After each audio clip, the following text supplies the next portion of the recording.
Dr Reda Ben Mansour, médecin biologiste et directeur du laboratoire Unilab Saint-Didier.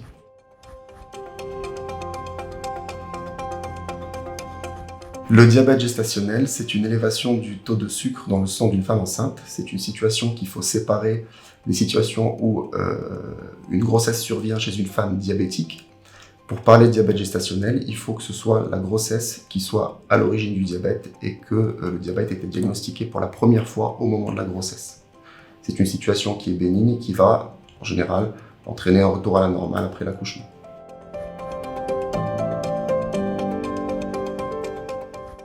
Les hormones du placenta favorisent ce qu'on appelle une insulinorésistance, c'est-à-dire qu'elles vont interférer avec la production d'insuline, et l'insuline étant l'hormone qui permet de diminuer le taux de sucre dans le sang, automatiquement une insulinorésistance va entraîner une augmentation du sucre dans le sang des femmes enceintes, et donc un diabète.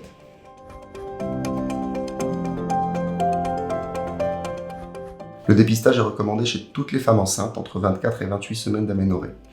Il peut être réalisé plus tôt, au premier trimestre, en fonction des facteurs de risque que présente la patiente. Si la patiente a plus de 35 ans, si elle a des antécédents familiaux de diabète de type 2, si elle a présenté elle-même un diabète gestationnel lors d'une grossesse précédente, ou en fonction de ses origines ethniques. Concrètement, le principe du test est toujours le même. On va faire ingérer à la patiente une dose donnée de glucose et on va mesurer la glycémie à différents temps. L'Organisation mondiale de la santé recommande une ingestion d'une dose de 75 g de glucose et la mesure de la glycémie à 1 heure et à 2 heures après l'ingestion de glucose. Donc concrètement, la patiente va se procurer un sachet de glucose en pharmacie et va se présenter au laboratoire à jeun. On va réaliser une mesure de la glycémie à jeun, lui faire boire ses 75 g de glucose et ensuite mesurer la glycémie à 60 minutes et à 120 minutes.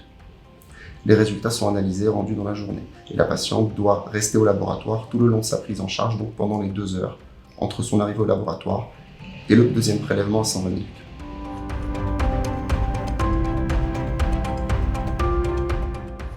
La prise en charge doit être gérée par le gynécologue qui suit la grossesse.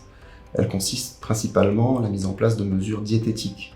On va prescrire à la patiente un régime alimentaire équilibré, associé à une activité physique régulière et modérée. Dans un certain nombre de cas, ces mesures vont suffire à contrôler le diabète et à maîtriser la situation. Lorsqu'au bout d'une semaine de régime et d'activité physique, le diabète n'est pas contrôlé, on va y associer un traitement par insuline, puisque les antidiabétiques oraux sont contre-indiqués pendant la grossesse. Ce traitement par insuline pourra également être mis en place en première intention lorsque le taux de glycémie à jeun est au-dessus d'un certain seuil.